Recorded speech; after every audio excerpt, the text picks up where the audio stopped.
Right, let's be honest, shall we? Who else wakes up and practically trips over their own 2 feet to get to the kettle? It's like a primal instinct in it. But here's the rub, lovelies. My morning cuppa ain't your builder's brew. Oh no, we're talking frothy milk, extra shot, sprinkle of cinnamon, the works. And that's how the trouble starts. See, I've got this little theory that those coffee shop baristas, bless their cotton socks, they're in cahoots with my landlord, because between you and me and the cat who judges me from the sofa, my daily latte habit is practically paying his mortgage. I did the maths right, and it weren't pretty. I sat there with my notepad, calculator in hand, and a sinking feeling in my stomach. Turns out I spend more on those fancy coffee concoctions in a week than I do on my actual rent. I mean, who knew that a daily dose of caffeine could add up to such an astronomical amount? Can you believe it? My flat, the roof over my head, costs less than my caffeine addiction. It's a cozy little place, nothing fancy, but it's home.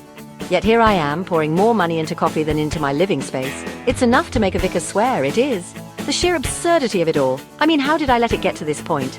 And don't even get me started on the extras. Those little add-ons that seem harmless at first, but quickly pile up. You know how it is. 1 minute, you're ordering a small latte, which, let's face it, is never actually small. And the next thing you know, you're being upsold on all sorts of extras. The next, you're being tempted by a slice of cake the size of a small car. It's like they know exactly how to get you. Go on, whispers the devil on my shoulder. You deserve a treat. And before you know it, you've spent a small fortune on what was supposed to be a quick coffee run. It's not just the coffee, is it? It's the ambience, the experience, the feeling of being part of something special. You walk into a coffee shop, and it's like stepping into a different world.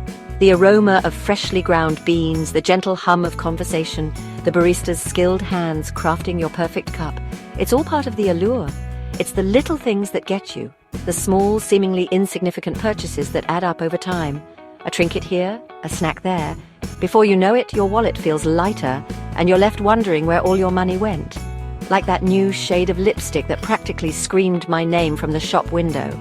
It wasn't just a purchase, it was a promise of confidence, a boost to my self-esteem. And who can put a price on that?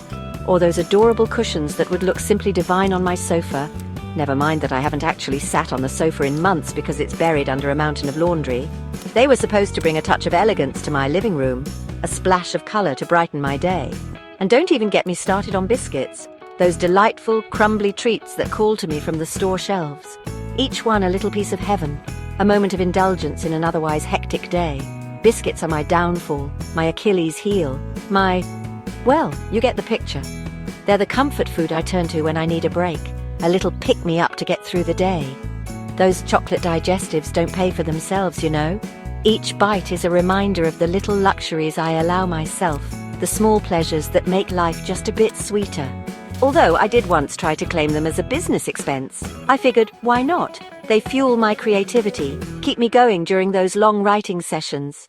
Fuel for the writing process, I told the taxman. After all, every writer needs their muse, and sometimes that muse comes in the form of a delicious biscuit. He didn't see the funny side. But hey, you can't blame a person for trying, right? In the end, it's these little indulgences that make life enjoyable, even if they come with a price. Section 4. When a fiver feels like a tenner. Remember when a fiver felt like actual money?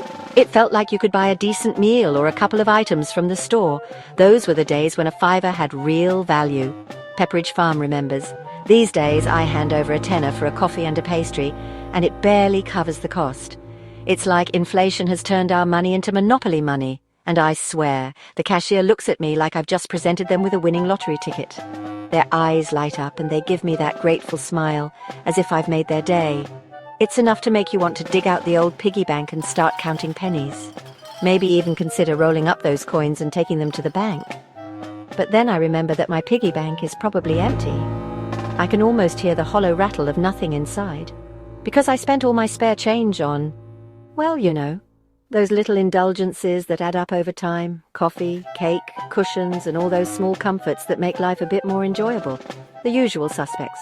It's a vicious cycle, really. You spend a little here and a little there, and before you know it, your wallet feels lighter.